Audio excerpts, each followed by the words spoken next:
Your Prime, and continue on with our coverage. That's the fight against illicit alcohol and drug abuse continues in central Kenya. The county government of Tharakani Nithi has announced the closure of at least 400 bars in the county, which the county administration says have been operating illegally. This even as leaders from Mombasa called on the national government to put up, or rather to up their game in fighting the use and sale of drugs in Mombasa County. Clement Masombo tells us more.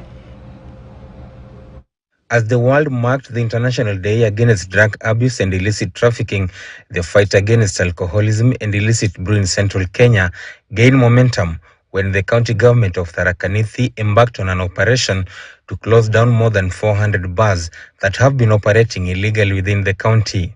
Because what we want to do is to save a generation that is under threat of becoming extinct because of something that can be within our control. God has given us the mind and even the uwezo ya kufanya hiyo. Today nikichukua hiyo pombe niende Wajia, I can be sure nitakaa na hiyo pombe mpaka nitupe, because nobody is going to buy.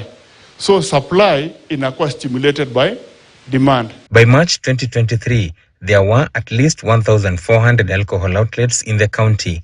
Slightly more than 1,000 made application for the renewal of licenses, with the county government approving only 550 and revoked licenses for some 450. And that is why we have said now we are going to streamline so that whoever is in kuuza pombe katika hii county ni pombe ambayo imekubaliwa.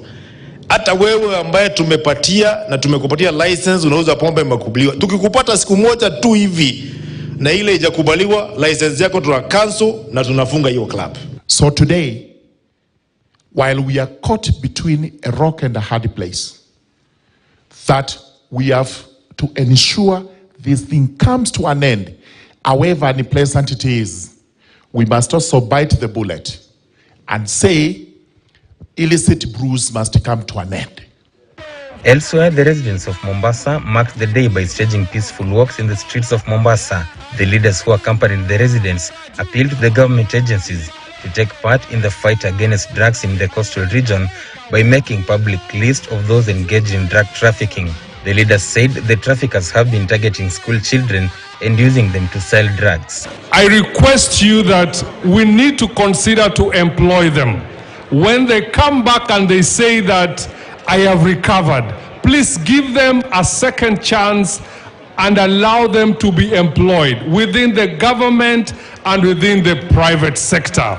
It's important that these young people get jobs, so that once they have jobs, then it will not be, they will not have any excuse in terms of getting into drugs. Kama kazi imeshinda serikali kuweza kusema ya kwa hawawezi kuzuia hawa, tuambieni. Mtuambie gavana, sasa sisi tunakupatia hii department nzima ambao kwamba itadeal na drug enforcement unit. Hiyo kwa vile sisi national tumeshindwa, you take it over as a county government. Watupatie wale maaskari wenye bunduki, tuwaoneshe pale ambao kwamba watatolewa watu. Moving on, the Independent Medical Legal Unit wants the government to set